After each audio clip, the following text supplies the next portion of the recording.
and iCandy has been in business 30 years, premier post-production and post facility. We love to help inventors, by the way. If an inventor is interested in producing a video or a demonstration, we're experts at that, so we can help. Cool, cool. So great. So hey everyone, thanks for joining us. This is the Trap Talks podcast. I'm your host, Corey Stay Trapping, where we talk about the intersection of culture and tech. And today our special guest is William Collins. He runs a company called iCandy, which deals with video production, editing, digital automation. I'll let him talk a little bit more about that. And he's also working on a AI project. And so we're going to talk about that, but also too, what are the potential ills? What are the potential downside to our society taking upon AI and ML, and how that can actually have an impact on information, right? So, and fake news. So William, did I miss anything? Is there anything, you wanted to talk about more about iCandy, and then we can go straight into the interview? I would mention that iCandy is a marketing and production and post facility. So we tell stories, whether the stories are about a product or a business or an individual or an entertainment thing. So we do everything from feature films, which I have several feature films that I've made and sold, as well as other people's projects. I've had, I don't know if you guys are familiar with the movie, The Message and the Messenger. That movie I did all the post-production in that film. And also Love by Chance, I produced that film as well. I directed that film for our lady here in town, Leah Pride. So, we're known for our quality, and if we can help any inventor out there or producer who needs help, please keep us in mind. We do that, and I have a big passion for color grading and post-production. Cool, cool. And when you say in town, just for the audience, Houston, aka Yes. H-Town, right? Yes, sir. Correct. Correct. So cool. Yeah, thanks for clarifying that. So let's actually start from the top. When we spoke a few days ago, you kind of threw in there that you were from Peru. So Argentina. Argentina. Sorry, Argentina. Don't hurt me for that. No. So what was it like growing up in Argentina, and then talk about what drove you to move to the US, specifically around in Houston? Yeah, that's a good story. So well, you may not be familiar, or you might be familiar. Argentina had what is a military coup at one point. Its political turmoil went from being there was a term long ago before our age, called "be as rich as an Argentinian." I didn't even know that existed, but this was because Argentina was that successful and that powerful of a country.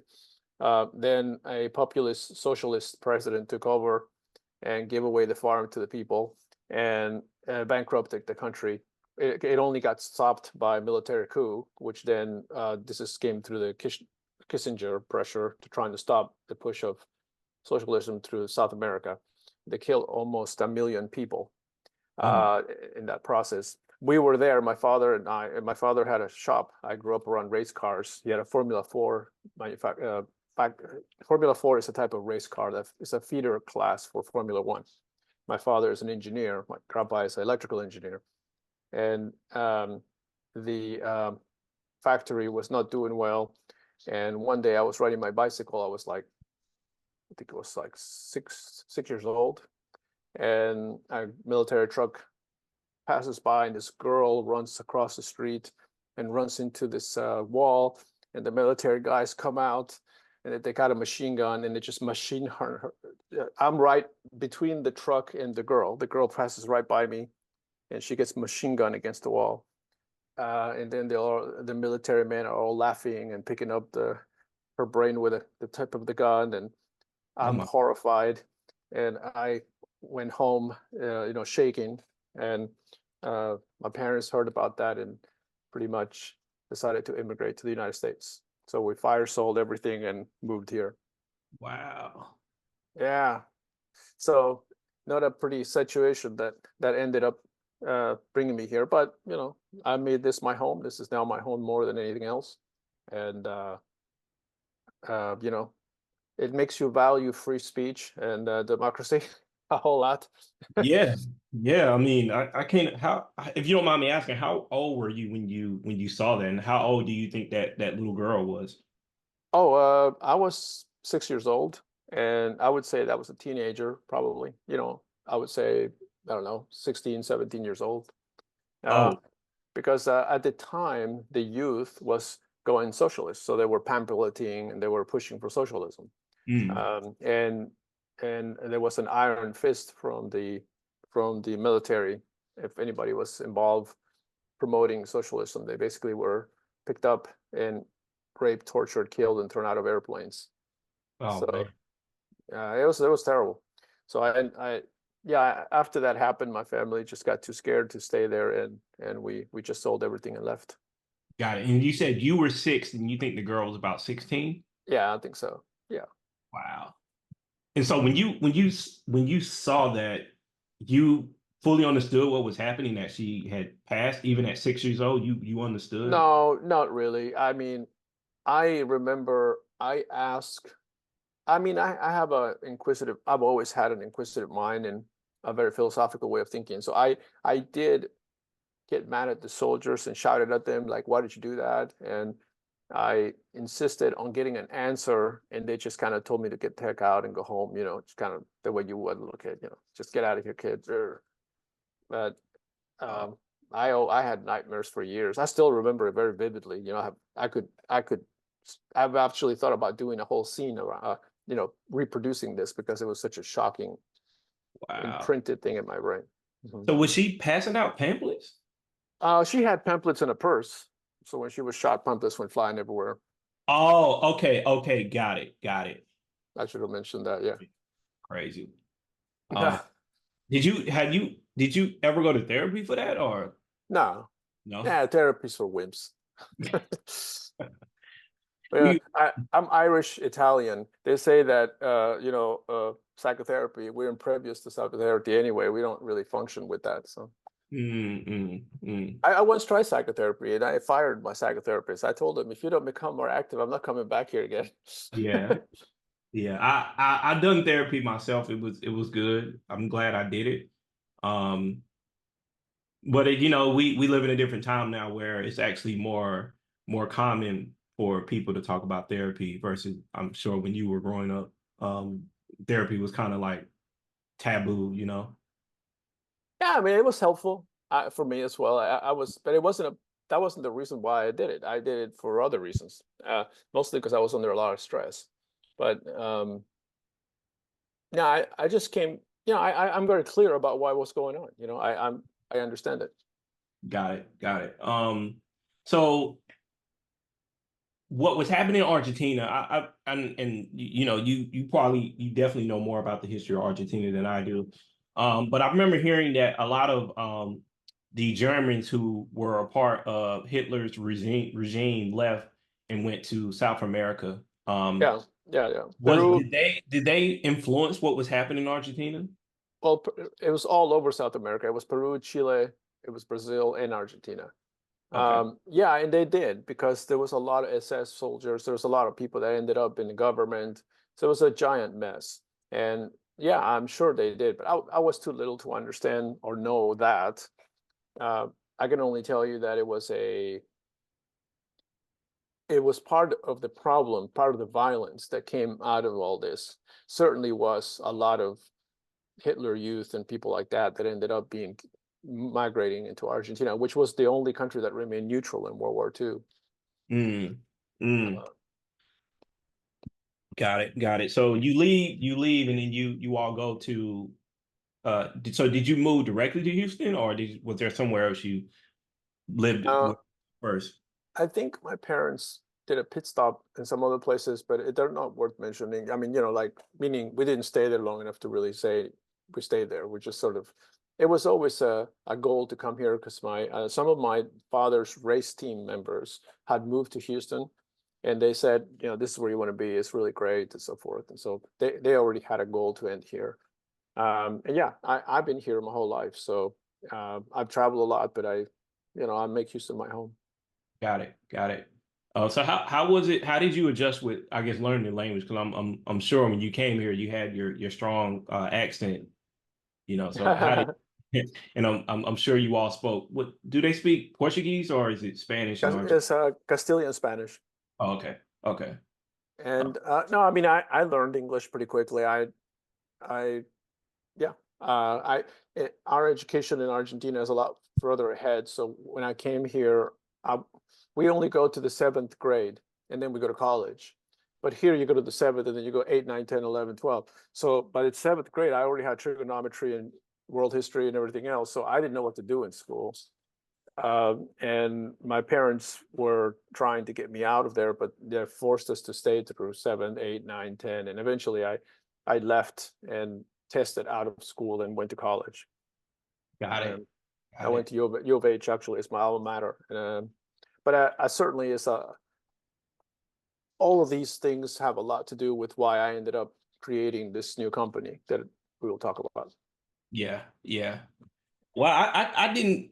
I can't imagine going to college after. I think how old was I when I was seventh grade? I think I was maybe 12. Um, I can't imagine going straight to college after the seventh grade. Well, I mean, it's much more intense. The math and the history, et cetera, is much more intense. So I didn't know. Obviously, I had no clue that it was or it wasn't. I just what it was. Yeah. But um, but yeah, I still it there's no way to adjust that. I mean, if you come from another country where the education is far more ahead of what you teach here, what do you do? They just Right. tell you the government schools basically said, well, he needs to learn the language. But by the time I finished the eighth grade, I already spoke English. So it took me like about a year, 6 months to a year. I already was fully fluent uh, in my speaking ability. And of course, it took my whole life to really get good at it. But today, I mean, I write press releases and movie scripts, and I'm a WGA writer and so forth. So it's ironic, but I'm a writer for major companies, and I don't. It's my second language. Got it. So how did you get into I guess the movie industry, writing scripts and producing movies and Oh, it's directing? a yeah, it's a big passion. I mean, since I migrated to this country, I mean, the most amazing thing you see out of the United States is the film industry. So I was always, you know, impressed and just loved the film industry. So I knew I wanted to work in that industry from day one, but just how does one do it? And eye candy was sort of a way to get there. We created a marketing firm with my wife, and slowly we always had the goal to eventually start making films. And so I was always training and learning and doing everything I could to get good at that. So, soon enough, you do your first film, and then your second, and then your third. And I was doing films for industry already, and I was using all of my movie skills to make independent projects for companies. I just did them in the same sort of high quality way. Got it. So you started doing this in college or was it post college? Well, this is post college. Got it. Was there like movies that you saw that inspired you and said, okay, yeah, this is definitely what I want to do? Or was it just, you know, Yeah, sure. I mean, I would have to say that Raiders of the Lost Ark probably was for me one of the most. It was just amazing. I mean, I watched that. I think my grandmother took me to it, and it was just a revelation. It was like I don't know how to describe it. I just walked out of it. And I just had no idea that movies could do that. And yeah, after that, I was sold. That had to be the road I wanted to take. Um, and I'm still, I'm still pursuing those things. The media company, the film stuff, it's all part of the same ball of wax, if you will. right? Uh, it's all within the communications via audio visual, which I believe is the strongest and most powerful medium we have. Yeah, yeah, let's touch on that because I mean, people learn from different ways, right? I think auditory was the way that most tribes, cultures pretty much pass their traditions down. But we'd love to get your thoughts on what makes video one of the most, if not the most powerful medium of transferring information. You know, why is it that videos is seen as like number one? Well, there's the old adage of a picture's worth 1,000 words. I always say, well, what about 24 pictures per second, right? That's the same Yeah. idea. I mean, it's not just the audio. You have the video, but you also have the audio, and so it's a combination of some multimedia experience plus the performance of the person in front of the camera. Um, it's not so much about it, and then there's all the aesthetics that you wrap it on. So, the content is very important vis-a-vis if you look at like America's Funniest Home Videos, the quality is terrible, but the content rules, right? Yeah. But if you watch, I don't know, go and watch the latest Dune installment too. The aesthetic of the film drives the story. Of course, it's a great story, but still, it's a combination of those two things. It's a lot to take on. Uh, it's a very powerful medium. Yeah, and the one thing, the couple of things you said that stuck out to me. I remember when I used to live in the Bay Area, one of my close friends went to a engineering workshop with that was led by Instagram engineers, and the way that they constructed back in Instagram is that they don't look at videos as videos; they look at them as pictures, and the way they construct their database around it was pictures. So when you said like, a picture's worth 1,000 words, well, you said pictures, 24 pictures a second or something like that. Yeah, that's the frame rate. That's the frame rate of film. Oh, okay. Okay. So if you think about it like that, but how many words are 24 pictures per second? It's a lot, because one image can move mountains, right? One image can change the emotions of people about something, Right. and so. But if you do it right, the moving image has all that much power in it. What comes after every second of that image has a lot to say. Right. And it's almost like, as I like to make an analogy to water. We open the water, we brush our teeth, and we let the water run. And some people, there are little bugs that spend all night to capture a little moisture in their wings, and then they stand up like this so they can get a little drop in their mouths. You know, Mhm. it's a bit like that. I mean, we have free flowing information now, and the amount of data traveling is incredible. And we take it for granted, but it is a very powerful medium. Uh, well executed and controlled and written, it can be a incredibly powerful medium. It can move souls, and change hearts. Yeah. I mean, what you're kind of touching on is what propaganda is what, Absolutely, exactly. yeah. And like I said, it's all part of the same thing. Having been extremely passionate about the uh, motion picture industry and becoming really good as a storyteller is why I sort of took a knee-jerk reaction back into the news side. I started in news out of college. Mm. Right straight out of college, I was working directing a television news and community affairs program for a local station. And so, I got to know how news functioned and worked the news and shot things and produced things like a Nightcrawler style, where I would go and get data and then create little packages and put it on the news in the afternoon for the assignment desk. But then eventually I got a gig doing stuff within the station, creating the programs themselves. And, um, you learn how it works. And what's happening now across the world with news and information, it's basically unprecedented. Like in the history of humankind, we've always had this sort of respect for the medium. And now it's almost like everything is propaganda. So you don't know what's true anymore. And people gravitate to a cult of personality instead of truth. Yeah. And if you think about it, the only things news companies sell is truth. If they fail to sell truth, then they basically have no product. And the idea that, you can listen to your preferred fact today is an insanity clause. Yeah, there is no such thing. I mean, there is only the truth or not. It's really pretty binary. So, and we only come to this conclusion because we've been lied so much. We no longer understand what facts are. We know we hear the word facts and we laugh and we scoff because we know everybody tells us that all the time. And then tomorrow, and some new fact comes. Yeah. Uh, so uh, that's all. That all can end with this product I've been working on. I think it's the future. It's a new paradigm, and I think uh, it includes in my media company a lot, 19 pieces of IP that I produced and wrote. So it will all come together. But the most important thing that I created on this intellectual property is a new paradigm for how news is produced and distributed.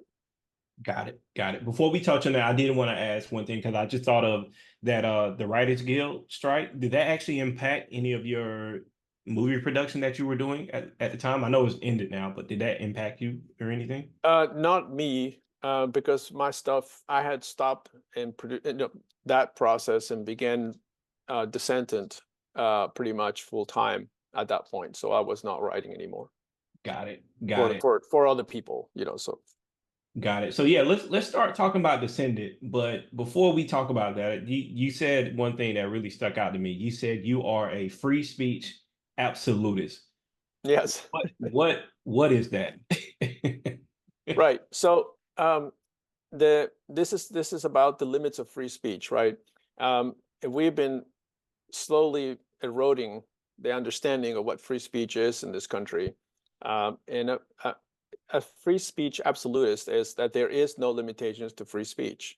There is no such thing as guarding what will hurt your feelings or anything else. There's always the very famous adage about yelling fire in a movie theater, right?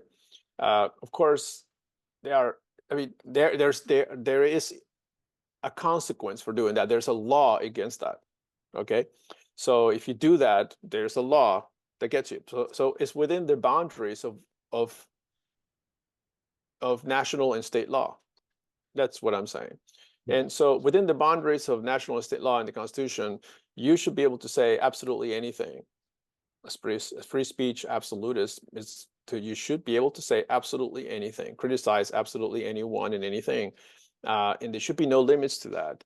And anybody who tells you that there's limits to that is, well, it's a good indication. It's a litmus test for a person you should definitely take down and avoid and put away and take him away from power immediately. Because we only come to truth through discussions. So even if the person is telling you something completely crazy and hurtful, it's still important to let that person speak and guard that person's right to speak. Okay, it's important to say, look, let him talk. We want to hear him. I mean, think about it from the standpoint when you and I talked last time, I mentioned the Alex Jones debacle with the Sandy Hook shooting. Yeah, that was yeah. And that's a very good and recent case where he was prosecuted by law for his hurtful speech and claimed that it was all a setup. Whether or not that's true, it's open to debate. But the fact that he stated it as a fact is the problem. Now, should we just avoid him to speak? I don't think that's right. I think he can say it because who knows? Maybe he's right. What if the CIA did that for some crazy reason and he was the one that broke the story? He has broken many crazy stories that you would never believe were true. Of course, it's the idea that the broken clock is always right once a day, right? I mean, maybe he broke some stories simply because he's always spewing all kinds of things and sometimes he's right. Yeah. All of these things aside, doesn't matter. What matters is he should be allowed to speak and the market would correct for him if he's wrong or bad or has done something terrible. The first person that resorts to violence is at fault and it's evil, and that's not the way we function. That's not the way we go forward in life. We must allow freedom of speech to be absolute so that every idea can have a chance to fail. That's the idea. Every idea should have a chance to fail. And you can't know if an idea is good or not until it stands a test, a stress test against society or other ideas. Right. And so that's how we grow as a society. So the idea that, we shouldn't talk about, if it's a shooting, we should just accept it, the government line. Well, this makes a huge assertion that the government line has our best interest in mind, which I would argue it's very difficult to say that that's true. Yeah. So, there's a reason media was created, news media was created as a checks and balances for government power. That's what it was supposed to do. But today it is the cheerleader of government and the support, the PR of government. So it no longer does its job. And so independent media has rise to the challenge. And what's happening is we're finding a tremendous amount of censorship coming down the pipe to independent journalists. If you tried in your podcast to talk, or if you and I here right now try to talk about something, and I have a nice list if you like to get into it, but you will be censored. This podcast will never get out, I guarantee you. Certain things are currently censored, absolutely censored. This is crazy. Yeah. Like, people should be able to talk about these things and wonder openly and make open discussion about things we understand or don't understand. And somebody can say, hey, you're wrong about that. Look, here's some data that proves this is incorrect. Okay, great. Then we'll correct ourselves if we're wrong. So that's what the absolutist thing is about. It's about guard, we all need to do our part as citizens, right? And say, you have a right to speak, and I will fight for your guard to speak, even if I fully disagree for what you're saying. It doesn't matter. I still think it's important that we hear you. And that's a great benefit of one of the greatest things that made this country a place worth coming to when I was, my fellow citizens were getting machine gunned. Because over there, you could not do that. You spoke what they didn't like, you died. That's what happens. So you could say that I have a little bit more experience with that than most. So I encourage everyone to support that idea. Don't ever shut people down, even if it seems hurtful. Just deal with it. Yeah, but everybody has a tough skin. They're not gonna, what happened to that whole thing about sticking stones, and I don't think that applies as much right now. Just, I'm speaking from a millennial perspective. Like, social media really runs how people think about things. And there was a study done that showed that child depression has gone up because of social media, right? And I would actually argue that it's gone up between adults too, but just because it's like this whole thing about comparison, right? Like, people are always comparing themselves, and you see couples post happy pictures, and then you find out they got divorced or breaking up, right? So, but yeah, and there was something else. Not sure where I was going with that, but something else you said about the free speech and stuff. It's like, I believe in free speech, but I don't think a lot of people really understand what the responsibility that comes with that. Because, okay, you can say whatever you want, but are you willing to deal with any of those repercussions? And I would argue most people aren't, because if you look at what people post online, and then you look at the comment section, they would never say those comments in person to that person that they're commenting on, right? So it's like, well, okay, I think, are you getting into the realm of basically insults and attacks and things of that nature? Yeah, yeah, but I also think that's a subset of free speech. If you're saying that people should be able to say and do anything they want, well, yeah, the repercussions will be there, as you said. And now for online, there's already guidelines, but even so, I still think those guidelines should go away. I think people should still say whatever they want, and people can block people and not listen to them if they're a problem. Now, I know what you're saying regarding, again, if somebody's being rude or impolite, then there is no conversation. See, there's so much misunderstanding and so much that needs to go back to school, I guess. So much of this needs to go back to the basics of schooling that is not being taught. And it's important, because that's, again, some of the things that makes this country a great country is to understand those facts. If you go back to the 60s, 50s, 60s period, people had sort of a respect amongst each other, a general respect, about talking. Maybe it was lost in a great way now in this. Well, I think we have to go back a little bit to that point, because you and I can have a disagreement, and as long as we respect each other, we can probably talk about anything, even very hurtful things, and nobody's going to feel, attacked by it. But if you attack a person just because you want to attack him, just to be a crap, just to be ugly, okay, that you do have a right to do that. But that also created an effect on the person doing that. Mhm. Okay, if that person is anonymous, okay, in a web forum or something, there are tools to deal with that. A person who is rude in a web forum, whether it's whatever social media system, can be banned from that media system if they become aggressive or ugly or hurtful or whatever. Uh, because who wants to, that doesn't forward the conversation. All that's doing is insulting or attacking the person. Uh, I don't still, I still say let them speak. You know, if if you know if half the country says something negative and you're watching this flow of people talking something negative, let's say about a jailed person, let's say, okay, then it's just like this flow of terrible insults, and then you find out the person was innocent. Okay, so all of these people who said that look like buffoons, right? So in a way, the fact that they exposed themselves to be buffoons really kind of helped make the society better.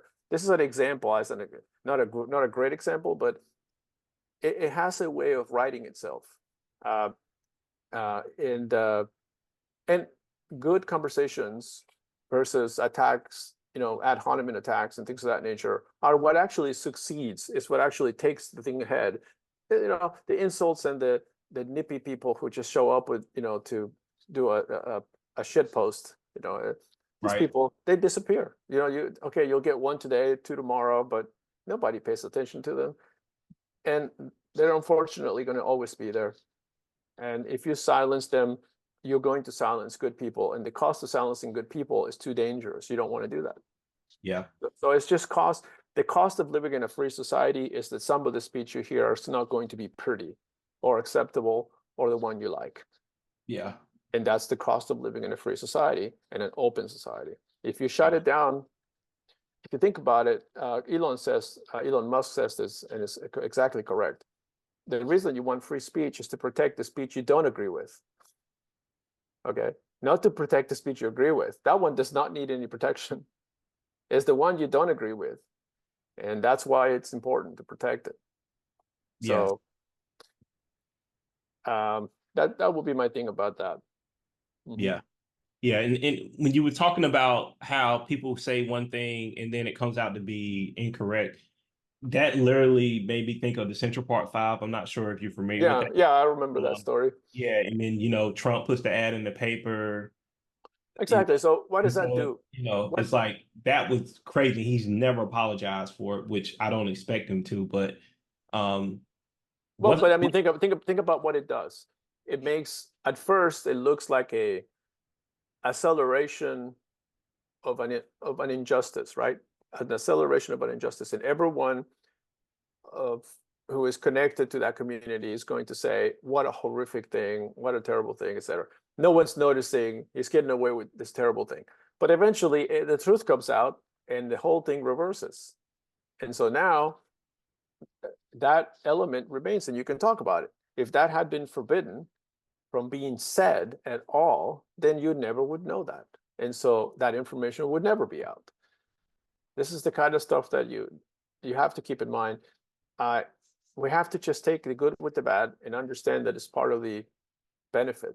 And if you look at it like that, long term, you see that it is a benefit because it's almost like the long arm of the law. You eventually do catch it. You finally do eventually understand the truth because the truth does want to come out. Yeah, I agree with part of it, but I don't agree because if I was one of them and then I see an ad, it's like it's because oftentimes what they say in it, you're innocent until proven guilty, but that article tainted the jury, right? So from that perspective, it's like I don't that Yeah, was well, but that's propaganda, right? yeah, Now you're getting into another area. Yeah, these vehicles need something to write about, and they grabbed onto something that seemed loud enough and interesting enough to sell papers or sell numbers. exactly. And they should be fully condemned for that, because as journalists, they have a responsibility to do much deeper research than just to take somebody's word for it. Right. And so they're 100% liable for that. And you can sue for liable for that, because that was a hurtful comment and it made an assumption of guilt, and it cited the jury or whatever. This is all, there are laws in the books that help this matter already. Yeah. So again, it's not an easy straight cut thing to understand, but if you look at each case, you will see the same issue each time. If you were to forbid the free speech, you would be in far worse state than if you don't. And always it's a double-sided weapon. The minute you try to forbid free speech, it will be used against you the minute that someone doesn't agree with what you're saying. And the only way to prevent that from happening is to let both sides speak. Yeah. Yeah. So it's just, like I said, just take it. I think everyone should just look at it like it comes with the territory of freedom. It's all right. We all grow together, and you have to deal with the commons not being clean sometimes. you know, But the comments are never clean. right, right. It never gets clean. And for everyone who's listening, what's it called? The state of the commons problem? Oh, yeah, it's the problem of the commons is that the Any public good where there's no true ownership by the public, they won't take care of it. It'll just so think yeah, of it will be art. destroyed by the commons. The Yeah. people will eventually damage things that are not, they have no ownership on. And so yeah. Yeah, so I think a perfect example of this is like public bathrooms, right? They always usually look bad, right? They can't remember, they can't even flush. I mean, the standards are so low, just flush. So yeah. Tragedy of the commons, that's what it's called. Tragedy. Thank you. Yes, I couldn't remember the term tragedy of the commons. Yeah, I majored in economics. So right when you said it, I was like, I knew exactly what you were talking about. Um, so yeah, so tell us about Descended, and then we can talk about you said that it's a P2P system or peer-to-peer system. And I remember asking you around, is it blockchain? And you're like, no, it's not exactly blockchain. But yeah, tell us about Descended and Yeah, and sure. P2P system. Yeah, and please, if anyone listening to this podcast has an interest in what we're going to do, by all means, please contact us. And we still have room for some angel investors before we move to round A, and we would love to have you involved. So this is And I'll have a your information in the comments. So great, yeah. great, thank you. So this is as I said earlier, a new paradigm for media. We're launching with 3 different programs, but one of our leading programs is a news program. What it does is it broadcasts through a patented application. Okay, so it has a combination of the same way you would see a normal newscast. I don't know, whoever you like, the talking head on the news. But it also has an electronic element to it with data that connects a bunch of information that you're hearing to the podcaster, so that you can actually dig through the data. And this goes together on every program. And this is done twice a day live. And we also have a second element that is patented, which is a server, which orchestrates an output of hundreds of points, so that you can actually decentralize the broadcast, so it cannot be shut down. Not only can it not be shut down, but it also can remain online. That way, the information that we put out there can remain as a reference for any other journalist who wants to use it. But this is a big problem right now when you hear things that are disagreeable to positions of power, it gets erased or modified after the fact. And this, is the old Huxley thing about who controls the present controls the past. Is a power game. So if you have enough power and you can tell Google to not rank this page, you basically never see it. And so if you don't see it, it's that no one understands that data even exists, and so they don't even take it into account in their thinking. And that's why we make the data available forever, so that people can, in a blockchain way, it's unalterable and available forever to other journalists, so that the information can remain for reference. So we call this Decentent, which stands for decentralized entertainment. And we don't just make news, we make community affairs programs, television type programs, as well as feature films, which is my passion.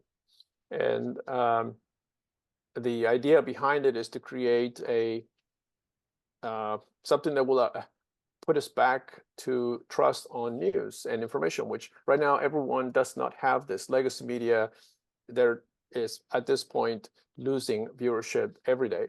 And you end up with, like I said, a cult of personality, where people follow certain people they like simply because they trust that guy or that woman. That doesn't mean, and usually these are commentators. They're not actual journalists going out and doing research.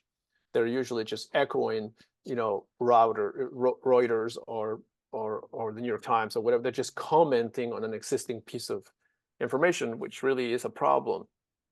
You want new questions to be answered, questions that remain unanswered. Those are the ones we want to talk about. And so that is our goal. Got And it.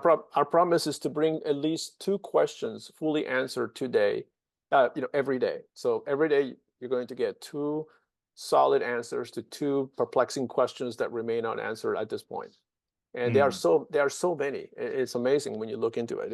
There are so many of these questions, and they can be answered with a quick work of synthesis. You can answer them, but you have to be a really good researcher, or you won't be able to. Yeah. And so, if you think about your mother, Can she look at that answer? And the answer is no, she cannot. She will be so complex. The information sources that used to inform our parents, they're absolutely propaganda at this point.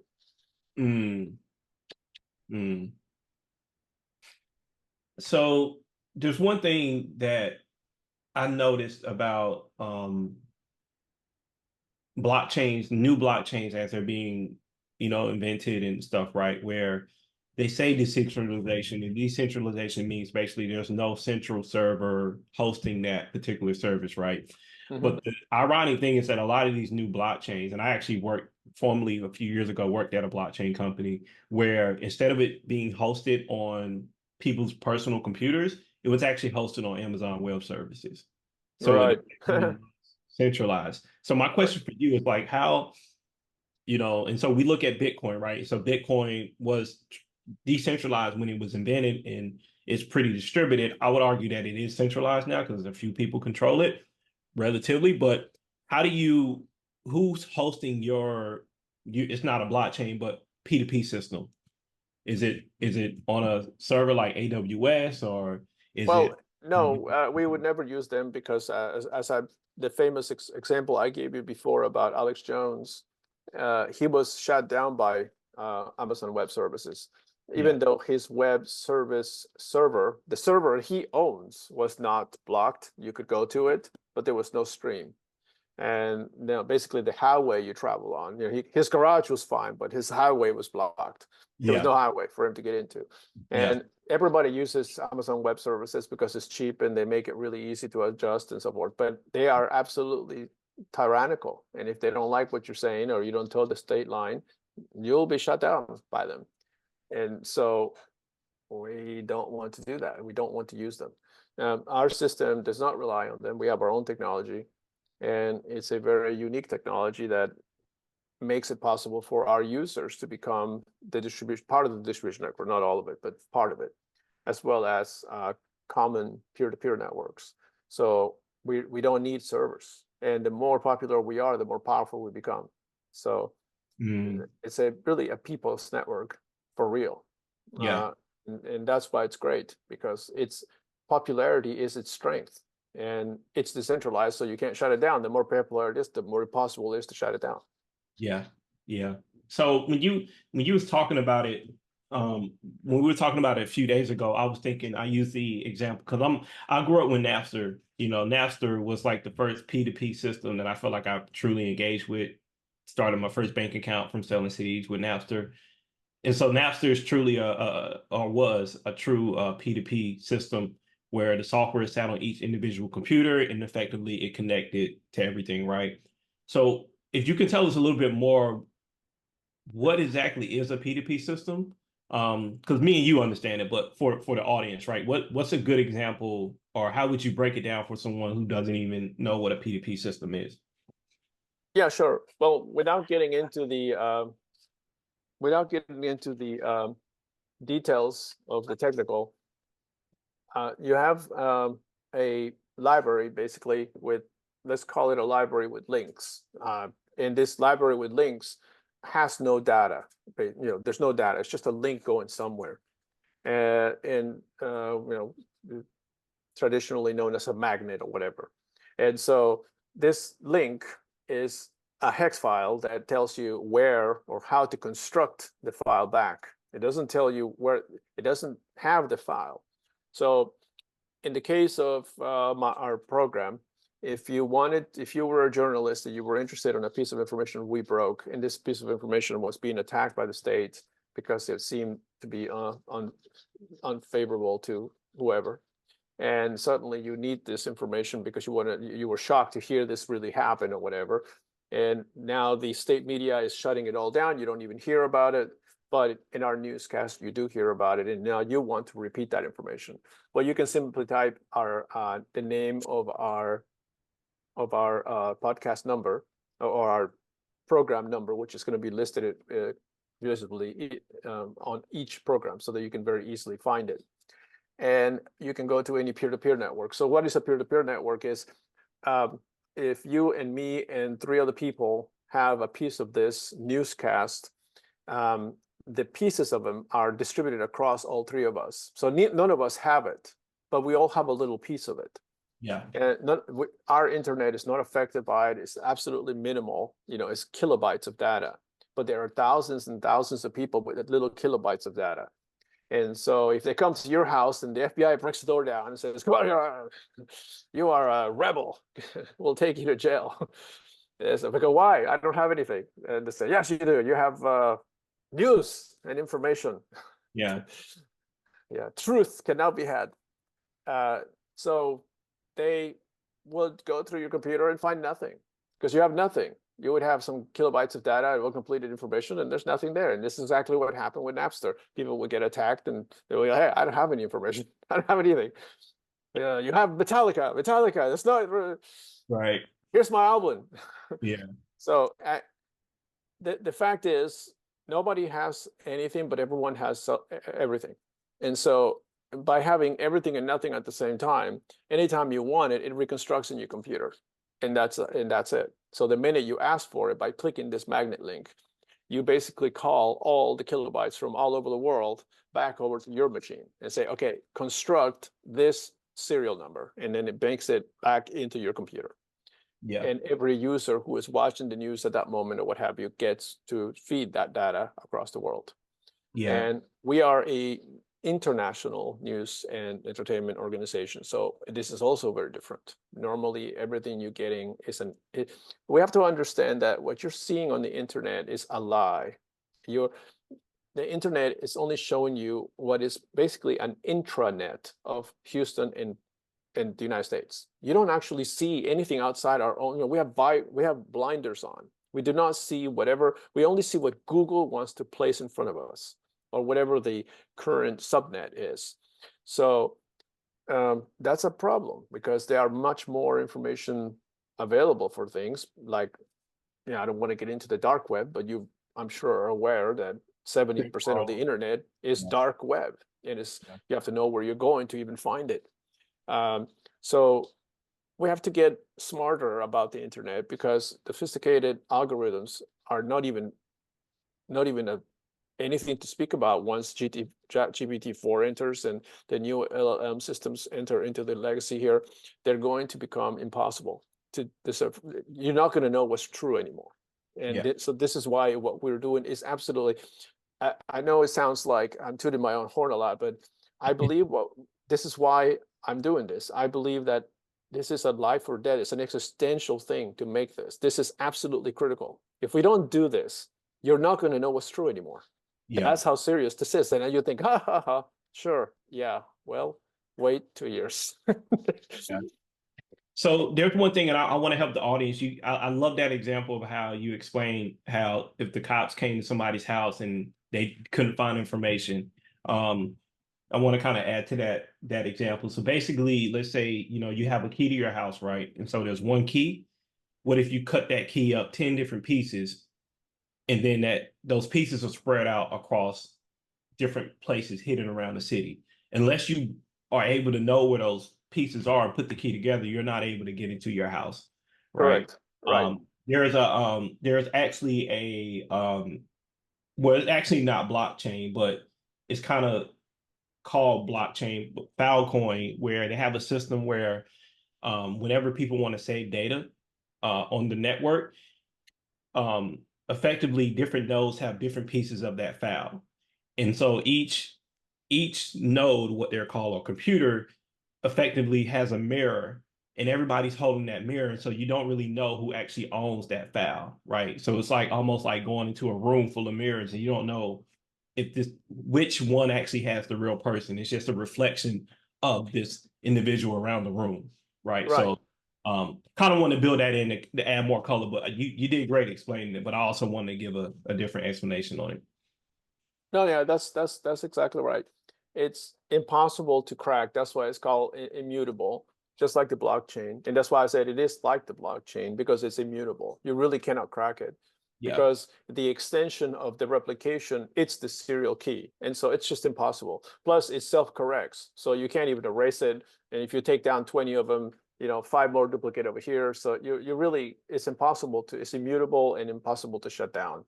Yeah. And this is important. Like I said, it's critical and it's how things used to work. It's why in the past we had books and we had newspapers, and this mattered because it was printed and you could go get it and it was always the same. Today, everything could be altered after the fact. I mean, I have examples that I show investors of news events that, here's the first headline, here's the second headline an hour later, here's the third headline 2 hours later after that. It is completely different depending on what they want to do or who they want to push or what area they want. Okay, at some point you have to put the brakes on this and say, okay, wait a minute. Okay, I understand if it was a marketing adjustment, but this is ridiculous. I mean, this headline is misleading. It has nothing to do with the story, you know. And that's the problem. That if forget the headline, I'm talking about the headline is this is a small example, but the facts itself are changed or erased. So it's a very serious problem. Now, so back to your question, a good example is the good old vaccines. I made a demo where I did this demo only because I deeply studied the vaccine problem, and I found it to be a big mess and did not believe in this whole vaccination thing because I felt the COVID vaccine in particular was more damaging than it could benefit. So I did not do that, and I did not advise anyone I knew to do it because I think it was a very dangerous thing. Now, that was my personal thing, but then I researched it as an example for Descendant because I wanted to, because of what the work I had done. And I was surprised to find that it went even deeper than I thought. Even from the time of like the hepatitis 2 vaccine. This all started from hearing a speech from Robert F. Kennedy, where he was arguing with a journalist, where the journalist says, why do you tell people that no vaccines has ever had a double-blind placebo-controlled trial? And he says, because they haven't. And she says, yes, they have. They absolutely had. And I've seen it. I've read it at the CDC website. And he says, no, you didn't. And she says, yes, I did. And she like literally stands up and practically drops her clipboard saying to him, yes, I did read it. And he says, no, you didn't, because I asked them for that information and they couldn't give it to me. So I sued them for it. And 4 years later, after I attempted to get it from Fauci, after I fought them for it for 4 years, I finally received a letter showing me and answering me unequivocally that no vaccine in the children immunization schedule has ever had a double-blind placebo-controlled trial prior to licensure. Now, that is a fact, and I found the legal document, and so I put it in the story, and this is the format in which we created for our newscast. We actually do each news as if it was a court case. The information is absolutely clear, 100% provided to you and backed up with data so that you can be absolutely sure. And we tell you absolutely unequivocally, our thesis is this, and here's the data to support it, and we give you an executive summary of it. And the reason we do that is because if you don't do it that way, you really are just getting opinion. Right. And you should not accept that as anything other than opinion. And everybody's opinion is the same. And if you allow opinion to rule your selection, what happens is, here's the lie. The lie is you have no informed consent because the informed part is missing. In the informed part, you were injected with propaganda and you accepted it as fact because some important person told you so. That's not true. The fact is, you're being tested and you are the dummy. You are the test dummy for the vaccine companies. You should reject them unequivocally because they are not being tested properly. There is a proper test. It's called a double-blind placebo-controlled trial, and it requires a long-term test before it's released to the public like any other medicine. But somehow, well, I know why. This started in the 80s with Reagan approving the Immunization Act, which allowed vaccine manufacturers to circumvent being in a lawsuit. But there's other reasons as well. But in particular, with this COVID vaccines, they have emergency authorization, and so they can even get away with murder. Literally, they have to know, they don't have to answer anything to you. You're taking a risk. You're taking an experimental product, and you're agreeing that you are the test for the product. Wow. So, again, did you hear that in any news? Mm-mm. Exactly. Well, that's my point. And you should have, right? I mean, Yeah. we were told. And I want to unpack that too. What's the implication of them not doing the double placebo test? What is the implication of that? Well, the ACIP, which is tasked with approving vaccines. Okay, the ACIP is another government agency. You got the CDC, the ACIP. Okay, it's a circular nightmare. Okay, so if Corey makes a vaccine, okay, Corey makes vaccine A. So vaccine A is going to go in the market. So Corey, you're going to do some double-blind placebo-controlled trials, but they're not really real. But no one's going to know because when you turn in your information to the CDC, you get to turn in how safe it was as well. Now they take that information of how safe it was, and they give that to the National Institute of Health, who then grabs that and says, oh yeah, it's quite safe. And then make a recommendation, which is actually a mandate, because that recommendation is given to the school system. And the school system does what? If you have kids, what happens when you go to school? They said, get your kid vaccinated or you can't come here. And if you don't vaccinate them, what happens? You have truancy, right? And you go to jail. So they don't have a choice, really. So it's a mandate. It's not a recommendation. Okay, so when the ACIP makes their recommendation, they do so from the information they got from the CDC. And so the ACIP makes a recommendation, and then the ACIP gives that offers the recommendation to the American Medical Association, which is your doctor. So when you go to the doctor, say, "Oh, should you get a vaccine?" He looks at his clipboard, goes, "Oh yeah, he should have this vaccine and this vaccine and this vaccine. Is it safe? Oh yeah, let me see. Oh yeah, quite safe." And shut up. It's I mean, it's horrific. And so, as much as we want to laugh about it, these are poisons being injected into us that are extremely damaging, and they don't know what the final result will be. They only know, there's this term, it's called post-marketing data. Post-marketing data. And that means that when you're sick, well, let's say when your little child is sick and he gets something like, I don't know, autism. He's got autism now. It's okay. You'll get some government benefits. I mean, like, your son is forever damaged. Okay. Yeah. So now they go to the vaccine adverse events and write down, oh, this child got autism after having the hepatitis 2 vaccine together with 16 other vaccines at the same time. I guess we shouldn't do that anymore. And when they get enough of those, they stop giving you cocktails of 5 vaccines at a time, for example. This is what happens. This is how things get done. And they call this post-marketing data. Okay. That is not the same as double-blind placebo-controlled trial prior to licensure, which is what should be happening. In other words, you should be testing this before it happens. So yeah. So in the example I put together, I used that and I exemplified a 20-minute program with this. And to give you an idea of how aggressive and insane things are, I have a professional 20-year-long paid for Google account that I now shut down. But when I put that inside a hidden directory in my Google account, Google went in and deleted it before I could share it with anyone and gave me a strike in my channel, which I never had a strike, simply because I put on something about the vaccines that they didn't agree with, which is 100% true. Everything I put there was 100% correct and carefully researched. So that's what we're up against. And this is why it's so important, because the vaccine schedule before COVID was about, I think it was 60 vaccines or something. Today it is 90 for school-age children. Wow. Yeah.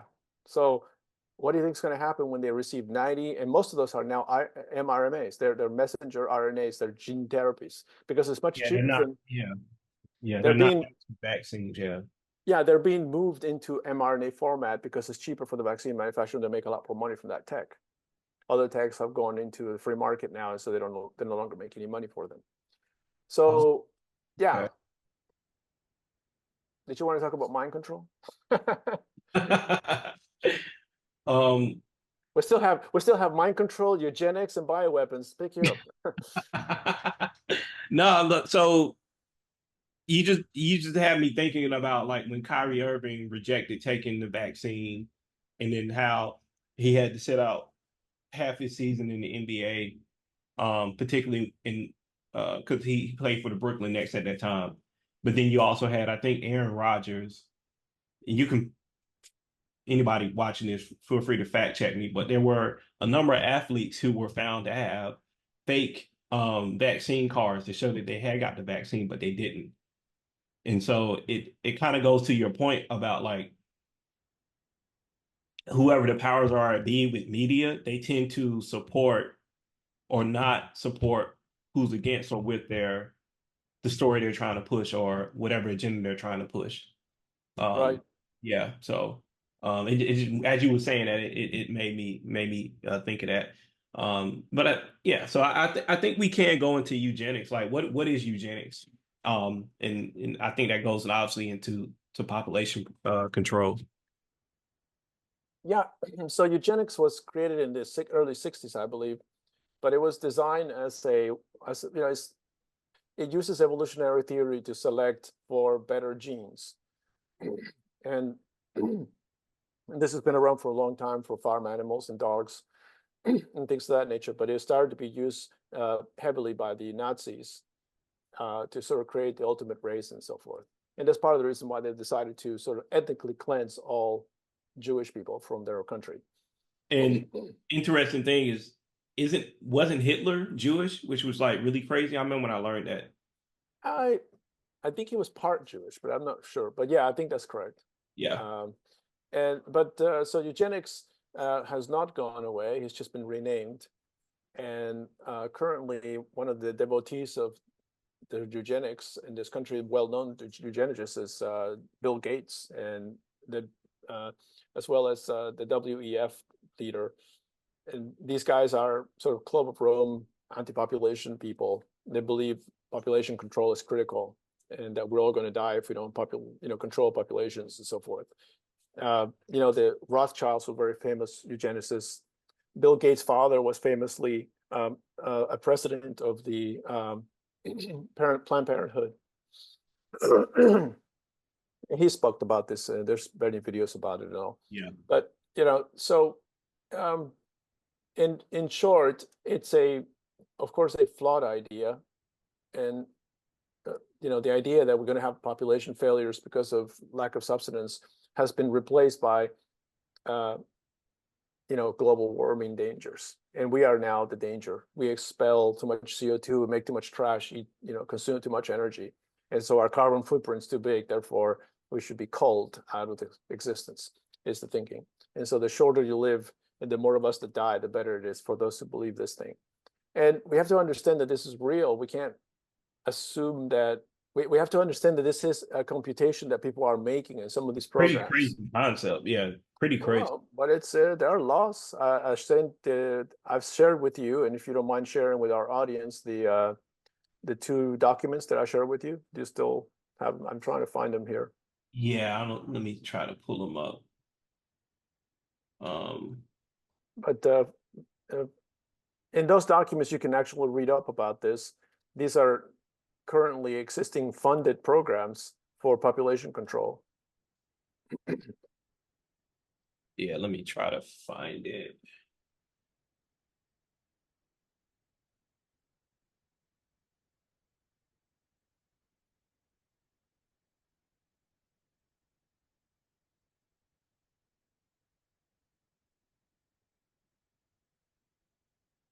That's all right, Corey. I mean, we can.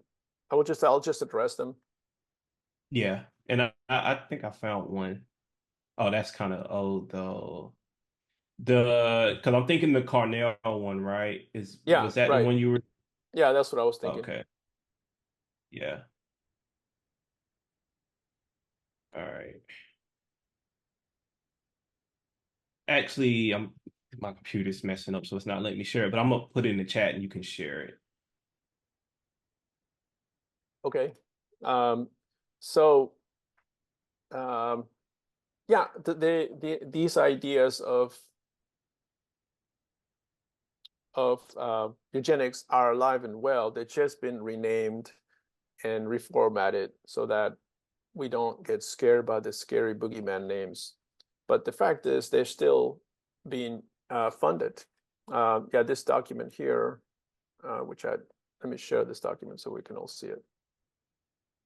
This is a document from Cornell. It talks about population planning and health programs. But under the guise of planning and health programs, uh, And can you zoom in so people can see it? sure, you see it? Yeah, I can see it. Yeah, Is that better? a little Uh, bit. They're just gonna have to zoom in on the screen. But yeah, there were certain parts you pointed out to me that was like, "Ooh, that was kind of scary." yeah, let me see if I can. Well, uh,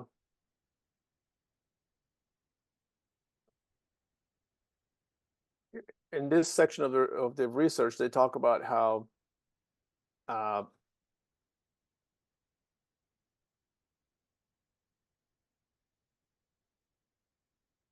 hang on, let me see if I can locate that section.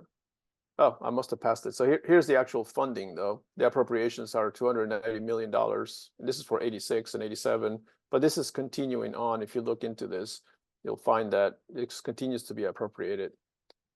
Uh,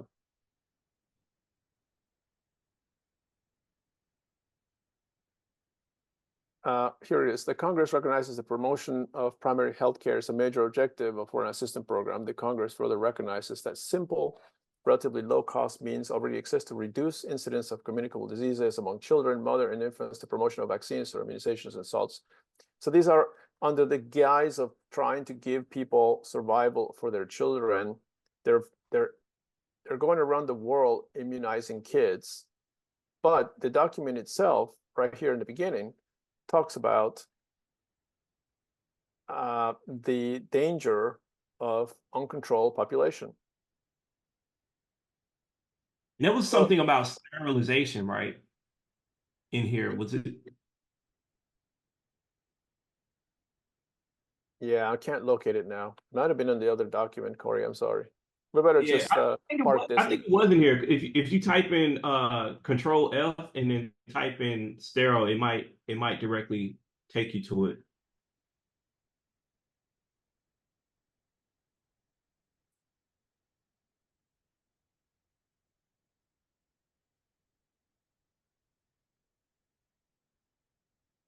No, I'm not finding it. Okay, must have been a different article. I thought it was in this one. Me.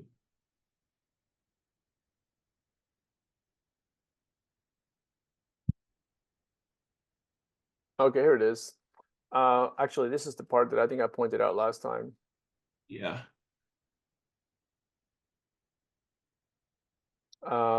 Assistance under this part shall be administered so as to give particular attention to interrelationship between population growth and development and overall improvement of living standards in developing countries, to the impact of all programs, projects, and activities population growth on population growth.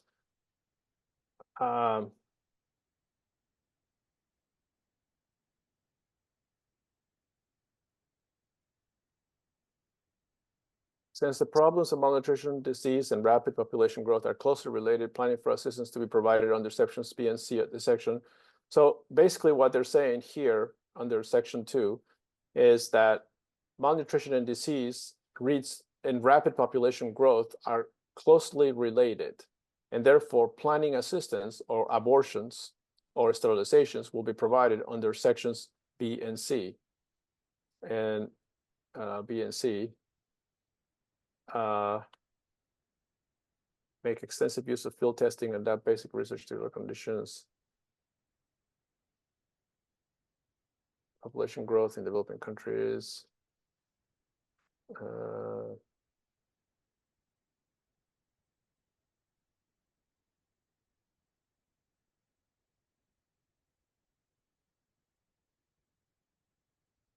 Yeah, I think here it is.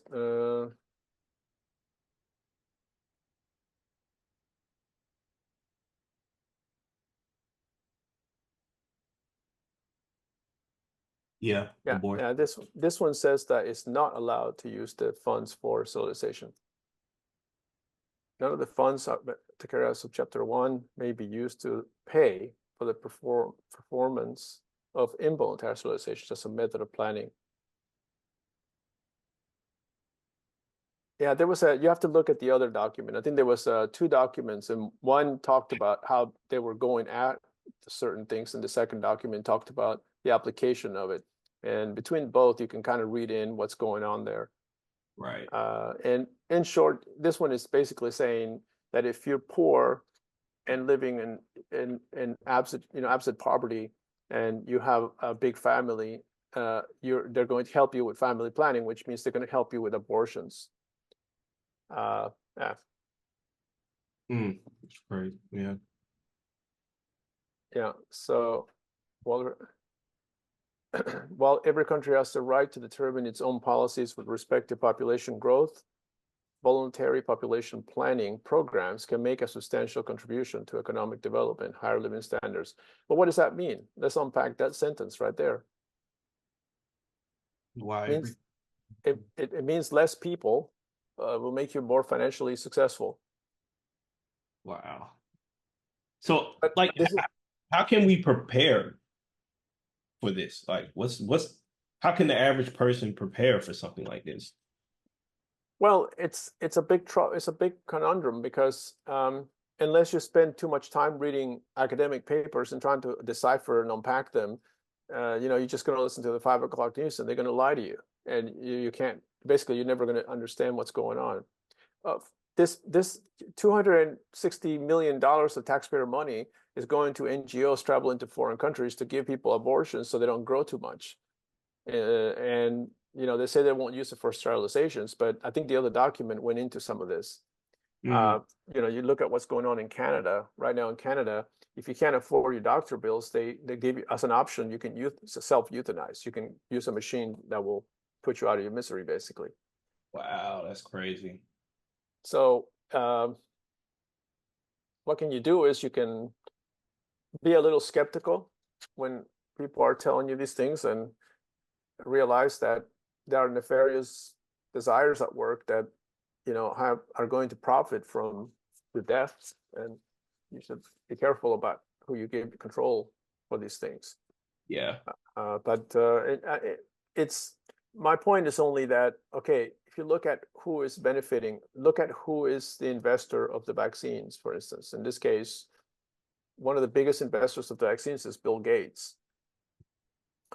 And so he's going to have a lot of interest in making sure more vaccines get made and so forth. He's also part owner of the test, the rapid PCR test, the nose thing that he's a part owner of that as well. Oh So wow. if there's any other pandemics, Bill Gates makes lots of money. So arguably he would be interested in another pandemic, wouldn't he? He would make lots of money. He doesn't have to worry. He can stay in his palace and nothing will happen to him. And we Wow. all have to deal with it because we all have to go to work. So why do we allow Bill Gates to do this? How does this happen? Well, it happens because people don't realize, for example, that no vaccine has ever had a double-blind placebo-controlled trial, and you've given it to your kid. So what is that doing to their immune system, and how likely is that to create another pandemic, and so forth? We're watching it happen, but we just don't realize it's going on because Wow. no one knows the information is real. Yeah. So do your own research. Everything I said here, by all means, go to the ACIP, look at the Robert F. Kennedy's claims, look at the Children Defense Fund's website, and you can look that up, and come to your own conclusions about this. You can go to the CDC and see the vaccination schedule yourself. And if you have young children, I strongly suggest that it is part of your responsibility as a parent to be very well informed before you consent for your child to take a bunch of poison that potentially can make him, maimed for life, such as with mental diseases or what have you, from an outrageous vaccine schedule, which makes no sense. There is no such thing. Yeah. The Amish people never vaccinate. They don't believe in it. They don't even have one vaccine, and none of them have autism. There's not any Amish people with autism. So how is that possible that there's an epidemic of autism in our society and no autism on the Amish society? Mm. Mm. And some people have tied autism. I'm not expert on that, but the fact that we eat a lot more processed food now as well too. They've stated that may be a contributing. I've seen that in some places that may be a contributing factor Yeah, to. well, it might be, but there's definitely documented correlation between autism and vaccines. There's people who have mothers who have given a kid the vaccines, and like literally a couple of weeks later, the kid becomes autistic. Mm, So there's many. Again, go in the Children's Defense Fund site. You can look into this, and you can read up on those cases. Some of them have received large sums of money. They won large settlements because it was clearly a vaccine damage that caused the kid to be sick. wow, that's crazy. That's sad. You want me to? You had asked me to about the Club of Rome. You want me to explain? Um, sure, if you want to. I'm not sure where that question came. We were talking about something. You brought up Club of Rome and stuff. So we don't have to go through all the questions, but you're pretty easy to easy to keep the conversation going with. Well, you can look it up on the Wikipedia.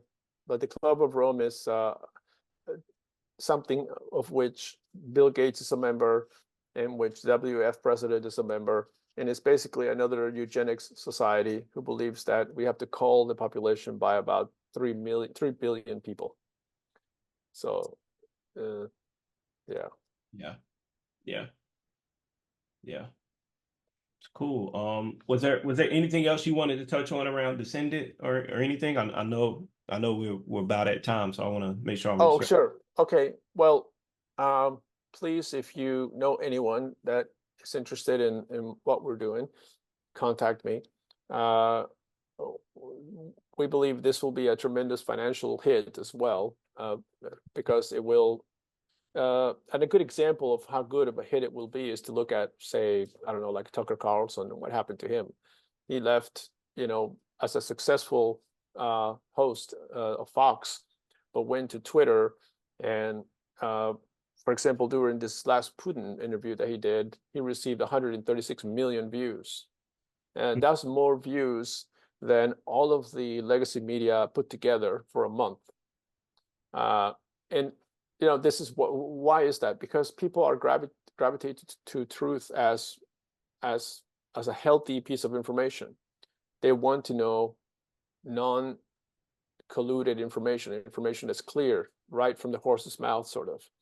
And I believe that that's what will attract people to our program, and it's badly needed. So at this point, we're very close. We have currently a working prototype, and yeah, so we're very close to getting to our finish line. We just need a little more help, and I think we can get there. We need a committed, visionary supporter. Got it. Got it. And did you already have your website up, or is it still No, under? no, we're in our quiet. I mean, you're probably the first person I've spoken to about this.